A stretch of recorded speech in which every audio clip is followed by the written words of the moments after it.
Herzlich willkommen zum Kulturtalk. Wir fragen euch sicher wieder, ja, ist schon wieder der. So, aber die haben jetzt halt schon wieder ein Album gemacht und ich freue mich sehr, dass der Thomas Graf da ist. Der dritte Kulturtalk, ist das mit dir? Der dritte? Ist das? Ja. Also, weißt du, Kannst du dich erinnern an den ersten? ich sehe mich Im immer so Fabrikli? danach, dass wir einfach sagen, komm, wir machen wieder ein Album, damit ich wieder zum Endlich Christen... wieder etwas sagen. Ja. Darfst du daheim nichts sagen? So, Mal. so viel reden. Mal, ja. Daheim bin ich erst still. Aber bevor wir gleich weitermachen, es ist wirklich hure schnell gegangen, gell? Weißt du, vom letzten Album zum neuen. Ja. Und Jetzt, wir haben dir natürlich auch noch so einen Oh mein Felsenfest Gott. Award. Oh mein Gott. Ich hebe ihn gerade mal in die Kamera. Oh So. mein Gott. Ein Hey, Felsenfest das Award, ist ja wo ich schon lange bei mir daheim habe und denke, irgendwann gibt er ihn. Oh mein Gott. Und jedes Mal, wenn ich die ich gesehen habe habe, mega Freude im Fall. jedes Mal, wenn ich die gesehen habe, natürlich nicht dabei gehabt. Und jetzt heute hätte ich gedacht, so, jetzt packe ich. Ich habe das, lustigerweise habe ich mal etwas gesehen, glaube ich, irgendeiner Radiostation. Ja. Hat es so einen gekriegt, Ja. einen gekriegt, und ich denke, Du hast, wäre noch du bist cool. ja selber, ich habe dich schon gesehen. So. Finde ich noch. Genau so. Ja. So, ja. So. Vielleicht Gleichzeitig ins Kino. ein Spruch zu viel über Löwen und Löwen. Ein WhatsApp zu viel. So. Hätte ich vielleicht das WhatsApp letztes Mal so Ja. Walter Nein, zulassen schau, nein, sollen? schau Hey, mal. nein, wurde cool.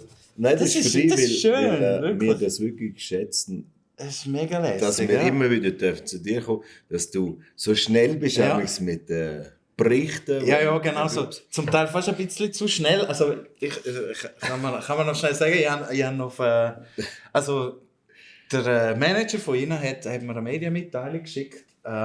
Ich habe gefunden, let's do this. Weil am 24, oder, hauen wir raus. Ja, ist ja recht. Dann So. kriege ich das Telefon da so. Dann habe ich gemeint, ja, jetzt wahrscheinlich wieder irgendeinen blöden Witz über Leute gemacht. Er so, könntest du den wieder abnehmen, weil wir machen einen Livestream heute Abend und würden es dann bekannt geben. So, Genau. by the way, wer ist das neue Album heisst und so. Genau. Und jeder gefunden, gut, ich nehme es aber. Ja, aber Ja. euer Marius hat es ja auch schon gepostet. also come on. Nein, hure cool. sind Ich habe mich beide mega schnell. gefreut. Ja, hey, hure lässig. Gute Idee auch. Ist es Das auch ist- aus dem Ganzen? Das ist wirklich aus dem Ganzen. Das ist Krass. sogar magnetisch. Das ist Ja. magnetisch. Wo wir der Felsenfest Video drehten. Weißt du, kennst du die 7 Zwerge und so? Ja. Die dann mit der Pickel, oder? Ja. So sind wir drinnen gestanden im Ganzen und haben die So Steine eine geile rausgebracht. Idee. Wirklich eine geile Idee. Ja. Hey, was ist das für ein Jahr? Ich krieg 2 Preise.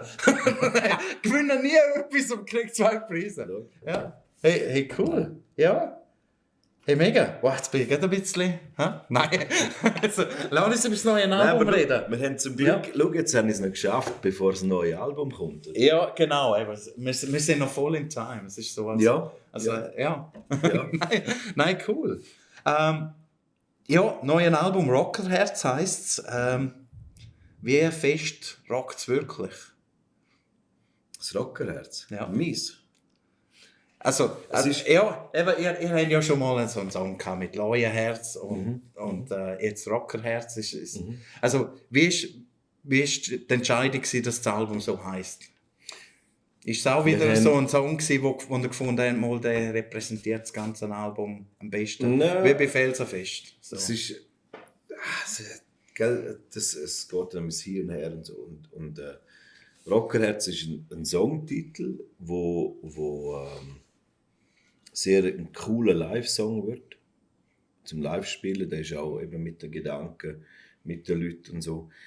Der ist natürlich im Raum gestanden. Dann haben wir auch einen anderen Song, der heisst «Für die Ewigkeit», weil wir haben auch bei vielen Songs haben wir das Thema Erinnerung drin und wir haben praktisch in jedem Song haben wir das Herz drin.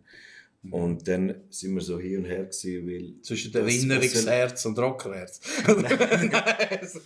Genau, Megaherz wäre auch noch etwas. Megaherz, ja. Ja, dort hättest du dann und wahrscheinlich ein schlussendlich- bisschen... Gibt's nicht und eine Band genau- von Megaherz. Megaherz? Gibt es eine Band, ja? Ja, Gell? die Band. Ja. Und Ja, ich habe dann zuerst gedacht, ja, Rockerherz, und dann kommt der Chris und fragt, ja, aber rockt die auch und so. Und ich dachte, vielleicht eher für die Erinnerung oder für die Ewigkeit. Und schlussendlich haben wir gesagt, nein, komm, nein, es ist so. Es ist so. Wir sind, wenn man uns schon auch anschaut, noch so ein bisschen für die. ja, aber es tönt, für die Ewigkeit tönt so fertig.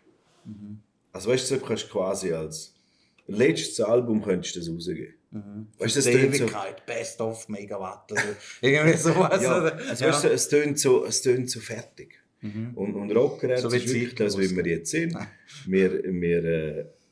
Wir sind Rocker im Herz und wir haben auch Herz und das zeigen wir einfach fertig aus.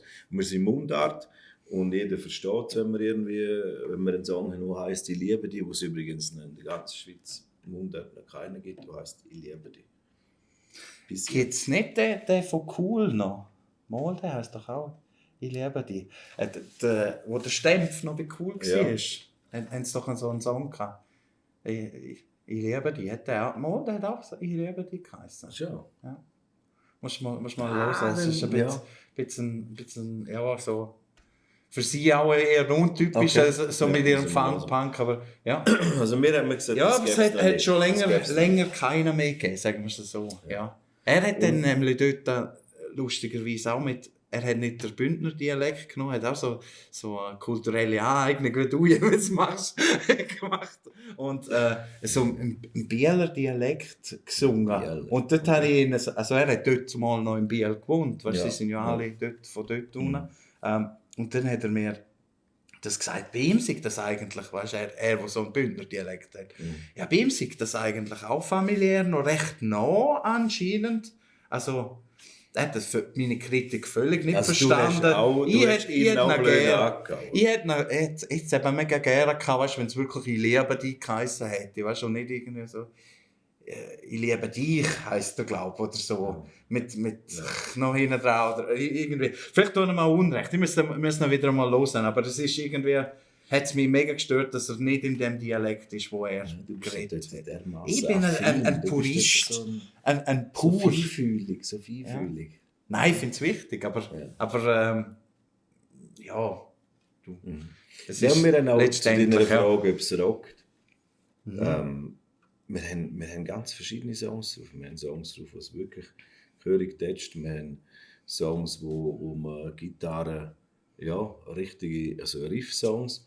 Wir haben aber auch eher so ein bisschen Fun, also wo es wirklich jetzt vom Text her nicht wahnsinnig, weißt, schwer und tief ist. Bring mich wieder heim, oder? Zum Beispiel der Eis, wo beschreibt, wenn wir zu Bern spielen, wo wir etwa die gespielt haben jetzt und auch weiterhin spielen werden und uns auch schön haben, dort gehen wir auf den Eis, wo quer durch die Schweiz geht und dann fahren wir quasi heim.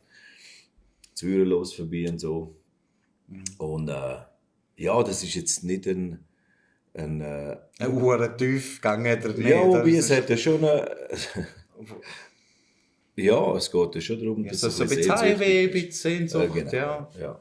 Das und dann haben wir aber auch wieder andere, die vielleicht erinnern, eher so ein bisschen an Him und Sunrise Avenue, wo auch eine gewisse Tiefe haben, auch meine Stimme vielleicht ein bisschen tiefer ist als jetzt in den letzten 2 Alben, wo ein zum Beispiel heisst «Wie du bist», wo es darum geht, dass man gut ist, so wie man ist und dass man nicht immer darauf schauen muss, was sagen die anderen, was die Welt sagt und was das Internet vielleicht sagt. Aber so genremäßig sind wir breiter aufgestellt, aber so Texte sind immer noch so das Positive. Das ist schon ein bisschen auch das Merkmal von dir, oder? Ich kann nicht anders, ich bin nicht der Jammer. Ich bin auch in meinem Leben nicht der Jammer. Also ein richtig depressiver Song, das wird es von dir nie geben, oder?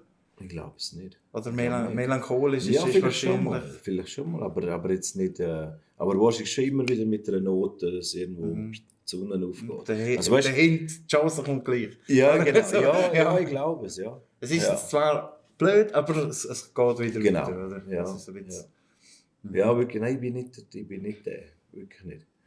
Ich bin auch im Leben nicht der Jammer. Ich sehe immer Chancen. Also wenn etwas ist, dann schnell vielleicht mal aufregen, ja, das kann es schon geben. Oder traurig sein, oder denke, ja, einmal, aber nachher, die Energie nutzen, um zu schauen, okay, wie komme ich da wieder raus oder wie machen wir jetzt das Beste aus. Wie ist das eigentlich? Hörst du selber auch viel Mundartmusik? Also verfolgst du so ein bisschen, was zum Beispiel Hecht machen? Hecht sind ja relativ erfolgreich. Vielleicht auch so die Berner Geschichten. Also verfolgst du das aktiv? Auch um so ein bisschen zu schauen, hey, was machen die anderen? Oder also mir hat Zürich West hat mich wahnsinnig inspiriert, wenn ich jeweils Songs auf Mundart geschrieben habe.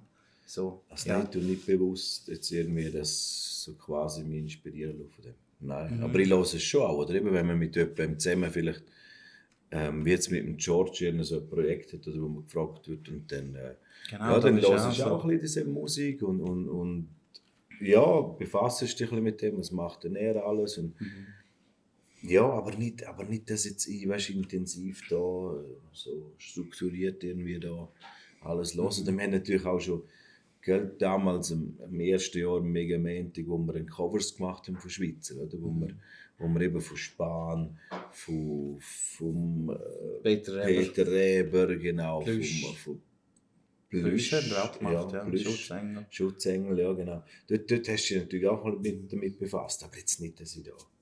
Also bist du jetzt nicht irgendwie so, weil du selber Mundart machst, bist du nicht der Mundart angefressen oder so und nicht mehr anders? Nein, ich bin dort sehr, sehr offen. Also weißt du, dann spielen wir eben im Juli dann im Stars of Sound mit dem Göller und Halunke, oder? Oh, super geile Band. Und die haben jetzt vorher nie so auf dem Schirm gehabt, aber dann fangen wir an ein bisschen schreiben und... Krass. Ja. Er ist ein guter Produzent, da muss man so ein bisschen, was er auch noch so für andere macht. Wahnsinnsstil. Ja, ich sehe ihn jetzt auch mit dem Fleur und so. Ist er auch da. Ja, ist überall ein bisschen im Hintergrund. Dann darf er den Traufer einen Song schreiben und so Zeugs. Ist es immer noch so ein bisschen so, also dass aber auch, eben, wenn du Konzerte spielst mit irgendwelchen Leuten, dass du dann neue Bands entdeckst und findest so, das ist noch mega cool und so. Und, absolut. Ja. Absolut. Oder auch zum Beispiel, wer jetzt gerade ein bisschen in aller Munde war, ist Rock Out, wo ich da bei, wie hat das geheißen, Stadtland, so ein Wettbewerb, Schweizer Fernsehen. Landtalente oder irgendwie sowas. Und dort haben sie einen zweiten gemacht und mit ihnen haben wir auch schon dürfen spielen und sind ganz coole Jungs. Und dann siehst du so, in diesem Gas sind, weißt du, die sind ja recht jung oder, im Vergleich zu dir. Und zu mir. Das kann ich wieder sagen so. Okay. Und dann siehst du da, schreibst schnell, gratulierst und sagst, hey, rocken das Ding. Und, das ist mega cool. Ja. Also, wie sind denn auch so die Reaktionen, wenn jetzt du mal, weißt so, sind denn die nicht völlig auf Wolke 7, wenn jetzt ihnen mal jemand berühmt schreibt oder sie auch so ein bisschen pusht? Ich weiß nicht, wie es ihnen geht, wenn jemand berühmt schreibt. Ich weiß es nicht. Nein, weißt du, jetzt, wir haben ja schon öfters drüber, dass ich berühmt bin. Ja, aber weißt du, man kennt die schon, oder? Also jetzt vor allem irgendwie im Unterland, wo du nicht jeden Tag auf der Straße rumlaufst oder so. Oder, wie jetzt im Liechtenstein oder da, weißt du, da denke ich, werden ein paar Leute Toi sagen und so, aber im Unterland ist das sicher so, ist das nicht der Megawatt? oder so. Ja, es wird schon manchmal getuschelt. Ja. Aber nein, aber ist das schön, ist doch gut. Also das stört mich nicht. Ja. Nein, das stört mich nicht. Aber eben, wie es ihnen geht, wenn jemand berühmt anruft, weiss ich wirklich nicht. Alles gut, ja. Ja, wie geht es denn dir, wenn jemand berühmt anruft? Nein, das ist schon krass auch. Ich habe jetzt gesehen mit dem Voting, das er da hatte. Und dass der Storace da sogar noch Werbung für euch macht, das finde ich urkrass. Ist das nicht ab und zu, dass du dir dann klübst und findest so, heiliger Scheiß, eigentlich ist das ja voll krass. Also weißt du, so, hättest du sicher nie mit 20 gedacht, dass der Storace irgendwie einmal so, weißt du, der von Krokus und sagt, hey, eure Samen ist wirklich mit seinem geilen Akzent. Also, ich habe es verdient. Das ist so geil. Das verdient. Nein, ist wirklich, ist auch unlieb. Eben, den haben wir auf der Tour kennengelernt, wo wir mit ihnen auch Konzerte haben, mit Storace. Und Ja, als er dann mit der Pizza kam, ist, also es ist schon speziell gewesen. Also ja, einfach cool. Einfach, aber weißt du, das ist nicht irgendwie, er ist auch so ein natürlicher, bodenständiger und dann hast du es einfach lustig mit ihm. Also du hast nicht das Gefühl, da ist jetzt der Godfather of Krokus steht vor dir oder so. Weißt du, so, wirklich nicht. Und ist einfach cool. Und schlussendlich bin ich mit ihm 2 Stunden gegessen. Einfach wie, er ist gegessen, er hat gesagt, ja, wir gehen jetzt noch essen, da, thailändisch, was auch immer. Und dann haben wir uns da aufgelöst und ich dachte, ja, jetzt ist der Marc allein gegessen. Komm, also. Dann sind wir 2 Stunden dort gehöckelt, verdammt gemütlich. Schon über Gott und die Welt geredet. Und ja. Ist das vielleicht auch so, ich habe da letztes Mal, ist zwar ein bisschen ein anderes Genre, als ihr sind, der Stefan Roos, kennst du sicher, oder? Und er hat dann so gesagt, ja, wenn du mit so Leuten zusammensitzt, ist eigentlich das Dümmste, was du machen kannst, über Musik reden. Also weißt du, wenn eine Beatrice Egli da sitzt, das finde ich so, ja, jetzt bist du ein neues Album, gell? Und da Hitparade und dies und jenes. So. Die geniessen das viel mehr, wenn du mit ihnen einfach über das normale Leben redest. Oder? Hast du das auch so, dass du, wenn jetzt mal eben mit so jemandem zusammen bist, dass du jetzt da nicht findest, so, wie ist denn das gewesen mit Krokus in den 80er Jahren? Du, wichtig ist einfach, dass du einfach normal bist. Ja, dass einfach. Eben, wir haben über alles geredet. Wir haben jetzt, aber jetzt nicht spezifisch. Und, gell, vor allem, ich bin ja nicht unbedingt Musiker, ich bin Sänger, oder? Ich bin jetzt nicht so nerdig auf Weg. Also, wenn 2 Gitarristen zum Beispiel zusammen tust, ist die Chance gross, dass sie anfangen über das Gitarre und verschiedene. Ja, gut, das ist schon ein bisschen so. Also, ja, im Gesang jetzt weniger. Also, weißt du, so der Fall. Und das Dümmste ist, so mit jemandem über das reden, ich glaube es nicht. Aber das spürst du ja, ob jemand will darüber reden oder nicht. Oder? Aber sicher nicht verkrampft quasi wie ein Interview führen, über das oder ausfragen. Nein, du tust ganz normal. Und es ist vielleicht schon so, dass du mit der Zeit ein bisschen daran gewöhnst, dass du auf einmal so Leute um dich herum hast. Oder eben, dass ein Leo Leone, wo wir Werbung gemacht haben, für das Konzert mit Gotthard, wo er gesagt hat, soll ich auch drauf kommen, weißt? Also einfach, er hat sich angeboten, um bei uns quasi auch dazustehen und so. Und denkst du, leck, ist schon cool. Also weißt du, so, ja, das ist schon immer noch ein bisschen unrealistisch, ne? Ja, so, also, aber es gibt dir natürlich auch das Gefühl, dass du einfach angekommen bist. So. Ja. Weißt du, und sie schnarren auch nicht. Und sie freuen sich mit dir. Sie haben wirklich den Plausch und eben wie jetzt ein Marc, der dann sagt, hey cool, und was ihr macht und ja wirklich und sagt, ihr habt es verdient und das kommt von Herzen, nicht weil er das muss sagen oder irgendwie, oder? Weißt du jetzt, und du spürst kein Neid, du spürst bei denen kein Neid. Sie müssen ja niemandem mehr etwas beweisen, oder? Nein. Und ich glaube, das ist so ein bisschen der Punkt, oder? Ich habe auch ab und zu, wenn ich ein Interview mit dir gemacht habe, unten dran so Kommentare von wegen, ja, das ist doch eine Schlagerband, die machen Musik mit Kinderchor und so. Also die haben sich völlig verkauft oder auch so ein bisschen, ja, jetzt angeln sie sich, wie soll ich sagen, jetzt angeln sie sich so die geschiedenen Frauen, jetzt machen sie Musik für die oder Musik für Krebskranke und so. Ja. Und das ist einfach so das ganze Zeugs, weißt du, wo so wo so ab und zu kommentiert wird, aber ich denke mir dann immer so ein bisschen, dass die Leute wie so mit sich selber auch nicht so zufrieden sind. Weißt du, wenn sie so mühen, so negativ sein, euch gegenüber, oder? Weil, weißt du, früher hat mir das, vorher hat mir das auch gestört. Früher gibt es ja schon seit 30. Nein, aber dann habe ich dann auch oder weißt du, Diskussionen über, ist es jetzt Rock oder ist es Hardrock oder so. Und du merkst einfach, wenn du es nützt nichts, wenn ich etwas dazu schreibe oder meine Meinung dazu ist, es nützt wie nichts. Die sind so festgefahren und ich weiss einfach, was wir für Feedbacks bekommen, positive, wo jetzt die du jetzt gesagt hast, das ist so ein Bruchteil. Ist es nicht irgendwie so, dass es Nein. Ich habe einmal mit dem Ding geredet, eben Matteo, und habe gefunden, dass so zu ihm, hey, wie ist das eigentlich, wenn alle die gut finden? Weil bei ihm ist mir das wirklich so, das ist ein riesen Talent, alle feiern den voll ab und so.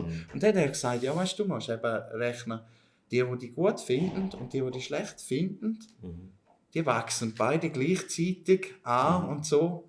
Und ja, das spürst du dann schon, aber das musst du irgendwie auch einordnen können. Ist es bei euch nicht so, dass das... Also ist bei euch viel mehr Positives? Ja? Vielleicht spüre ich es einfach nicht. Ich habe auch nicht so viel drin. Aber haben sie, haben sie vielleicht auch nicht den Mut, zum euch anhauen und finden, eher Schlagerfuzis oder so? Sind wir ja auch nicht. Also weißt du, jetzt sind wir nicht. Punkt. Ja, und wenn das jemand so empfindet, dann gehört es ihm. Ist okay. Wir wissen, dass es uns gefällt. Wir wissen, dass es sehr vielen Leuten gefällt. Und wir können wirklich so viele positive Meldungen über. Weißt, und jetzt gerade das Thema Krankheit und so. Was dort, was wir dürfen den Leuten Power geben mit der Musik. Und das, was willst du mehr als Musiker? Also was willst du mehr, wenn du deine eigenen Songs, wenn du Feedback bekommst, hey, der Song, der gibt mir Mut, der gibt mir Power, wenn es mir nicht gut geht. Was will denn noch mehr? Also, weißt du jetzt, ja, ist auch besser als irgendwelche Chartplatzierungen, oder? Weißt du, das ist die persönlichen Feedbacks. Ja. Die sind und wir haben jetzt, wenn jetzt das neue Album, das am 19. Mai rauskommt, wenn es eben los ist, dort hat es jetzt nicht, wie soll ich sagen, es hat auch tiefe Songs, aber nicht nur. Und wir haben auch wirklich locker flockige, wo der eine heißt «Steiende Schuhe». Das ist eine richtige, ja, so... Wanderhymne. Ja, eigentlich schon. Es zelebriert einfach gute Zeiten und der Stein der Schuhe erinnert ihn an die Zeiten. Und darum nimmt man nicht raus, weil es einfach so schön war. Oder? Einfach so, weißt du, wo jetzt nicht irgendwie etwas Negatives oder irgendein Schicksal oder irgendetwas, überhaupt nicht.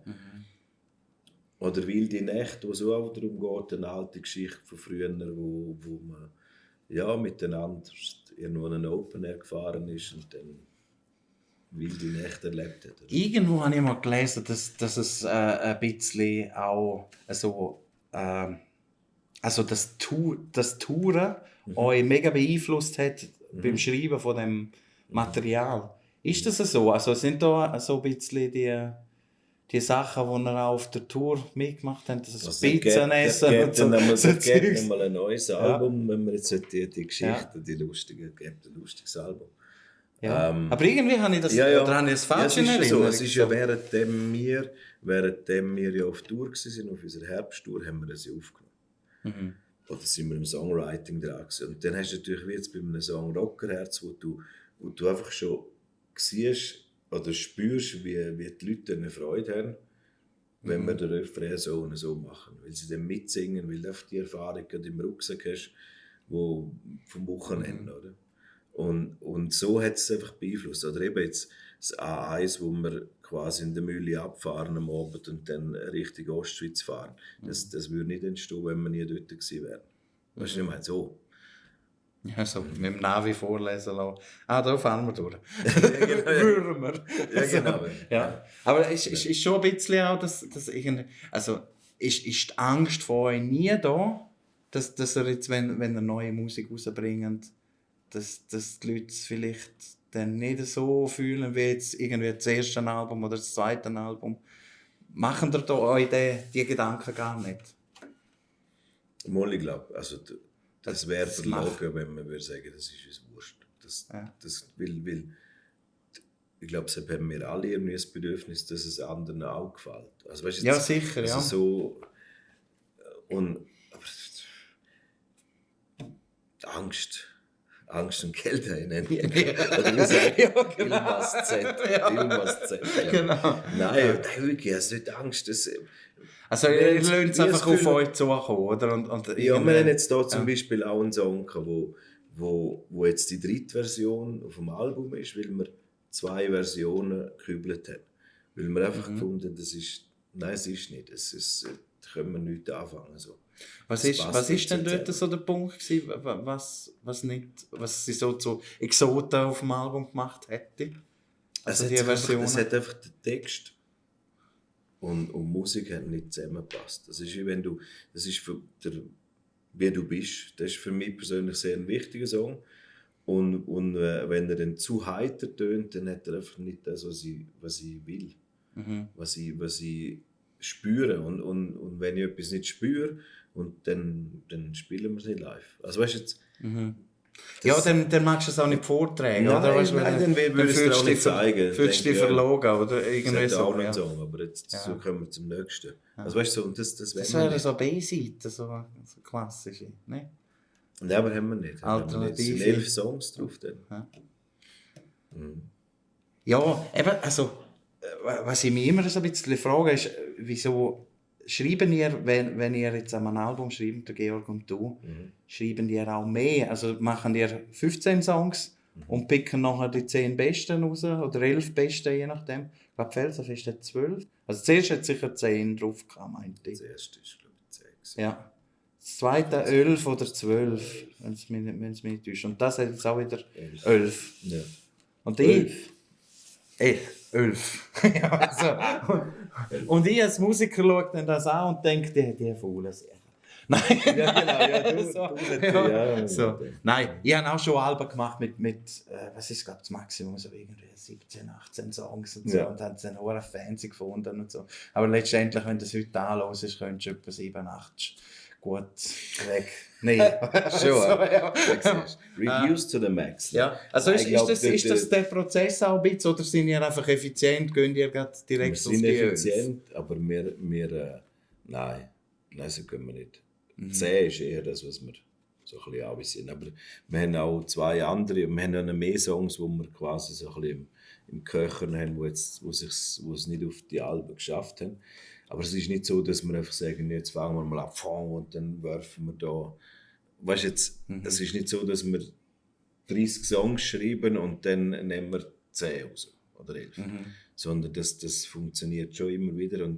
Aber es ist noch glatt jetzt beim Felsenfest und bei diesem Album sind so die letzten 2 sind dann gerade noch die, die es einfach gebraucht hat für uns. Was noch so rund gemacht haben. Genau, ja. Ist nicht, das ist jetzt, wie du bist in Hollywood, haben wir jetzt da das letzte 2. Du hast doch, wenn ich mich richtig erinnere, Felsenfest ist so einer, wo noch gerade so ganz am Schluss dazugekommen ist. Genau. Und nachher noch der Song, ja. also ja. der Album-Titeltrack war. Genau. Das finde ich noch mega speziell. Ja. So, ja. Aber es ist wieso heisst das Album nicht Hollywood? Nein. So. Ja, das heisst es auch. Ja, aber spannend, ja. Und kommt sehr frisch da. Nein, ja, es ist einfach schön. Wie ist das Setlisten zusammenstellen jetzt schon? So es ist anspruchsvoller. Jedes Mal ein Würfeln, oder? Es ist anspruchsvoller. Wir haben jetzt gerade, wir haben schon Besprechungen miteinander. Was tun wir rein? Oder du hast dann verschiedene Sets, 60 Minuten, 75, 90. Ja, und ein Festival ist Maximum eine Stunde. Ja. Und dann ist es aber schon schwierig, welche streichen wir dann? Und welche tun wir dazu? Also da muss schon gewisse Kompromisse geben. 2 Medleys machen wir mit den alten Alben, nicht? Nein. Das haben wir schon. Die Idee steht schon im Raum. Ja. Aber mehr dann für unsere eigenen Konzerte im Herbst. Dass wir dort irgendwie so... Ja, weil gleich viele Leute sagen, hey, schau, zum Beispiel «Flügel aus Stahl» ist mein Song. Oder «Hinter dir» ist mein Song. Und «Loyal Herz». Nein, es gibt einfach so Sachen. Also weißt du, sobald du ein Video dazu gemacht hast, musst du dann einfach spielen, auch, oder? Ja, aber das ist eine Nummer. Ja. Also, ja. Vor allem, wenn man so einen Rhythmus hat wie ich, ja. Oder so jetzt. Ja, weil 10 Jahre hocken wir da. So, wie viel spielen dann noch vor dem ersten Album? So. Ja. Nein, das erste ist immer speziell. Ja. Aber das dritte, dass es jetzt schon das dritte gibt, ist schon ja, nicht selbstverständlich. Ist cool, aber fühlt sich sehr gut an. Ist das, wie ist so der Spirit in der Band? Also, kann das gut so weitergehen? Also, planen die jetzt auch schon irgendwie, ja, jetzt haben wir einen coolen Gitarrist mit langen Haaren. Jetzt müssen wir schon wieder schnell mal wieder ein neues Album. Also ist das jetzt bei euch auch schon so geplant, dass ihr dass er dann vielleicht aufs 24 auch wieder mit einem neuen Album, weil es so jetzt langweilig ist bei der Tour. So, Ist nicht, also, oder? nein, das tun wir haben ja auch, wir haben im November entschieden, dass wir am 19. Mai jetzt ein neues Album rausgeben. Also weißt, das braucht nicht so eine unheimliche Vorlaufzeit, oder? Weißt du? Das ist krass. Ja, weil halt alles im Haus ist, alles im Haus. Das ist Lunig, er hat einfach irgendwie... Ja, also es ist schon ein bisschen Kreativität auf Knopfdruck bei ihm auch, oder? Also das... Mit uns, das ist Wahnsinn. Also. Und es ist mega cool, mit so Leuten zusammen zu arbeiten. Aber er ist auch entsprechend fokussiert, gell? Also, wenn wir dort dran sind, sind wir dort dran. Und wir sind miteinander sehr... Was haben ihr so, wenn ihr so Session machen, wie viele Songs schauen da raus? 1, 2 oder? Also wenn du jetzt einmal einen Abend hergehst, oder? Also ich habe dann meistens bin ich am Mittwoch gegangen, frei genommen und am Mittwoch auf Zürich, das schöne Zürich, und dann am Morgen haben wir einen Song geschrieben, nach dem Kaffee trinken und über Gott und die Welt geredet und dann am Nachmittag einen Song eingesungen und ja, für so 1 bis 2 Songs so. Und manchmal haben wir auch 2 geschrieben oder 3 geschrieben. Und ja, es ist, kommt dann gerade darauf an. Aber du gehst nicht mit einem fixfertigen Text ins Studio, du lässt dort passieren quasi. Genau, ja. Wir wissen einfach vorher, über was für ein Thema und in welche Richtung der Song gehen wird, so vom Gefühl her. Irgendwas mit Herz und Strom. Und Erinnerung. Ja, genau so. Ja, und dann schreibe ich mir die Bruchstückchen auf und ja, mache mir Gedanken. Und dann entsteht es und es ist schön. Es ist ein cooler Prozess. Und auch die Jungs, die dann daheim das Zeug aufnehmen, das ist natürlich auch... Ja. Oder eben wie mit Dennis im Studio. Mit Dennis im Studio, genau. Ja, und der Dennis ist jetzt auf dem Album auch schon drauf. Also es ist nicht das so, finde ich eben noch cool, dass er dort irgendwie... Ja, das haben wir auch gesagt. Das ist von uns ausgekommen, dass wir gesagt haben, du komm. Ja. Hätten ihr eventuell, wenn es jetzt nicht mehr geklappt hätte, also der Dario so rechtzeitig zu ersetzen, hätten ihr eventuell auch das Album verschoben? Wenn ihr nicht die richtige Person hätten, Ersatz? Oder hätte es dann vielleicht ein Album gegeben, wo nur der Marco drauf gewesen wäre? Hätte Fahrradkette. Ja, also, genau. Nein, also ist das irgendwie... Du hast ja gesagt, eben, es hat doch ein paar Tage gebraucht, bis er zugesagt hat, oder? Und es war natürlich alles ein Glück gewesen, auch, oder? Dass es jetzt gleich noch aufgegangen ist. Ja, so tust du so muss es sein. Ja. In meiner, oder? Weißt du, jetzt ja, deine Chance. Also. Jetzt kann man wieder eine holen im Universum. Ja, genau. So, genau. Ja. Nein, aber ich weiss nicht, ja, das kann man jetzt... Ist ja eigentlich auch wurscht. Wir haben nicht verschieben. Und es ist dort auch noch nicht ganz klar gewesen, wann ist der Termin. Oder? Also, was wir gesagt haben, ist, es wäre cool, wenn wir bevor die Festivalsaison losgeht. Oder? Das geht auch ein bisschen mit neuem Stuff. Ja, dass wir dort einfach schon ein bisschen, ja, und die Leute schon alle Zeit haben, um zu hören. Und, ja, ein bisschen ausprobieren auch, dass du deine Texte auch nicht vergisst, oder? Das ist auch eine alte Fender zwischen uns. Nein, alles cool. Jetzt findest du kein iPad mehr im Fall. Nein, ich finde das... Ich habe dir das auch gesagt, ich finde das mega wichtig, dass du auch... Ja, weil das ja, ich sehe es jetzt immer bei anderen, ich sehe es jetzt, die ab und zu so haben. Und ich finde es eigentlich mega störend, weißt du, so, weil also du da baust automatisch eine Abschränkung zu den Leuten. Ja, du bist nicht frei. Ja. Also weißt, sobald ich das hure iPad dort habe, dann muss ich es irgendwie sehen. Und wenn ich es nur sehe, dann habe ich das Gefühl, oh jetzt, was? Und dann ist es schon vorbei. Oder? Ja. Und vor allem, weißt du, es ist doch auch menschlich, weißt du, mal irgendwie einen Texthänger an, oder? Ja, die Leute haben sich eben Plausch. Ja. Und ich spreche sie dann darauf an und sage nicht, du jetzt, den Text vergessen. Wegen dem kriegt man keinen Zacken verkaufen. Ja. Also weißt du wirklich nicht. Nein, das darf ja auch Menschen. Ja, eben gerne. Das ist eben das, was es ausmacht. Hey, cool. Ich freue mich aufs Herz, das ich nächstes Jahr kriege. Nein, so ein Schweinherz oder so. Nein. Alles gut. Ich bin dann Vegetarier. Weißt du noch, dass du so weißt, das Käse. Hey, ja, gutes Gelingen, hohe Chartplatzierungen. Machen wir auch noch Vinylplatten? Habe ich noch eine Frage. Ist das auch noch in der das Planung? würden wir sicher machen, aber... Ja. Aber immer halt, Weiss es nicht. geht halt immer, verzögert sich immer Ja, ein und bisschen, wenn ich meine, keinen Stress. Also weißt du, Ja. jetzt kann auch gut sein, dass wir das auf Ende Jahr dann machen. Mal schauen. Also ich glaube nicht, dass wir jetzt am 24. jetzt schon wieder eins bringen. Also weißt du, jetzt ein Album. So. Jetzt ist die Not vorbei. Ja, jetzt ist, ja, du hast Ja. mit 3 Alben hast ganz einen anderen Ja. Fundus zum, Genau. zum Konzert gestalten. Und akustisch spielen wir ja auch noch gerne. Mal schauen. Ja. Ja, das ist cool. Es bleibt spannend. Gutes, Ja. gutes Gelingen. Danke Rock'n'Roll. Danke, dass du da bist. Ja. Sehr gerne. Danke, dass ihr zugeschaut habt. Ich hoffe, ihr habt gleich viel Spass gehabt wie wir zwei.